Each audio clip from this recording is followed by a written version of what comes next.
Question: do you believe that repeat violent offenders should be in jail? I assumed they were in jail. I was very wrong. Welcome back to Confessions of a Liberal. I'm your host, Erin Durham. Matt Van Swol, my hubby, actually has multiple tweets on this subject. On X, Matt Van Swol writes, literally every single day, someone who is a 40, 50, 100-time repeat offender is murdered or violently attacking someone in Charlotte, North Carolina. It's all about habitual behavior. If you go out and commit a crime once and the punishment is very lax, it builds in you a ability to go out and do it again and believe that the punishment will be lax again and again. Another Charlotte, North Carolina man who has been arrested 50 plus previous times, including for allegedly assaulting a police officer and woman, has been arrested again for assaulting a woman while out on bond. And yet again, he has been given another $5,000 bond. These posts are not hyperbole. They're not made up. They're not from conservative media. They're not in the media. You can look up, at least in North Carolina, their arrests. You can see how many times they've been arrested, and for example, was arrested 28 previous times. You can just see and go into each time that he was arrested, and it's, assault with a deadly weapon, a lot of strangulation in his history, a lot of assault on females. These are really bad people that should not be given 50 chances, 20 chances. These people should be locked away.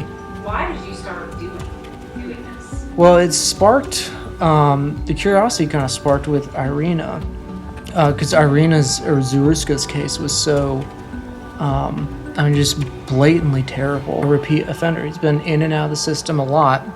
He had mental issues too that were widely known. Even his mom said, he should be locked up. He should not be out on the streets, and they just ignored her too. I used to believe that criminal justice reform meant to make it better. Then I started watching what was happening in Charlotte. Day after day, alleged violent offenders with long arrest records are being released back out onto the streets within hours of being arrested. You can find the arrest by just going to arrest.org and you click on your state and then search anyone's name. Yeah. So anyone can do this. It's not just me. And then you can search for, arrests of certain people. Somewhere along the way, he went from, someone you went to high school with to somebody you would walk in a different direction if you saw them. But it happens all the time. It's not a one-off. It's constant. It's every single day. There is a violent repeat offender in Charlotte or Asheville that is let out of prison and goes out to commit another violent offense. And it is so demoralizing for the police officers to continually arrest these people and for the DAs to either drop charges or the judges to just let them out. It's crazy. Let's see. Here's how the system is broken down. Pretrial release in North Carolina is grounded in a principle, the least restrictive conditions necessary for appearance and public safety. But in practice, judges in Mecklenburg and surrounding counties are repeatedly releasing defendants with extensive records. That's robbery, assault, weapons, numerous arrests, often under supervision or bond conditions that aren't enforced. Meanwhile, the political framing has shifted. We celebrate bail reform for nonviolent offenders, but we haven't drawn that hard line for repeat violent offenders. Combine this with an overloaded system, and you got what Charlotte-Mecklenburg Police Department officials describe as catch and release loop. Oh, and one more thing.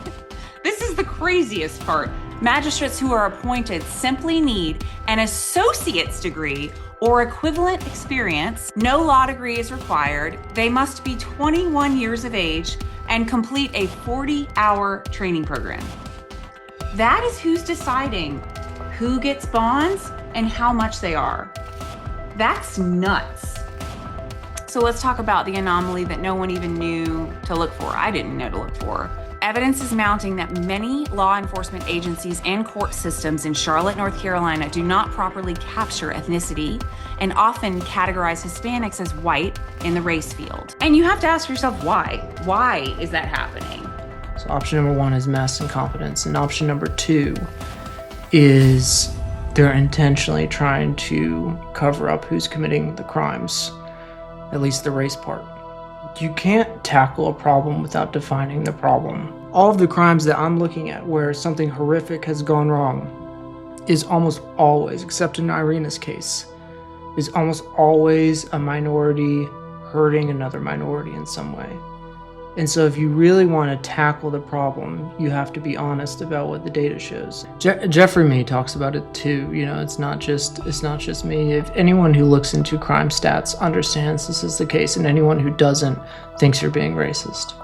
I've done the research to find out what we can do to fix this, because clearly our state elected officials aren't going to do anything.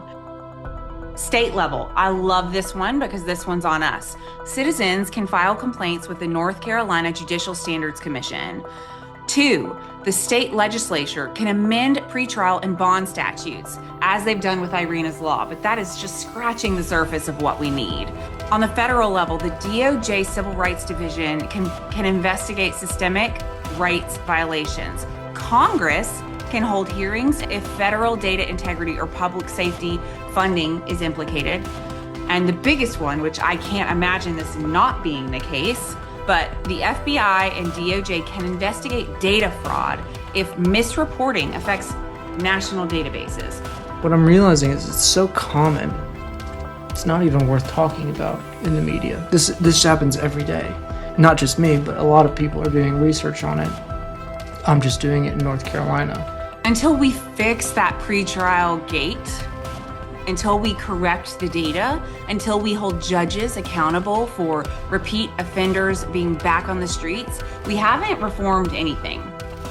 And it's time we demand judges enforce the law, enforce real consequences instead of catch and release, because true reform protects the innocent.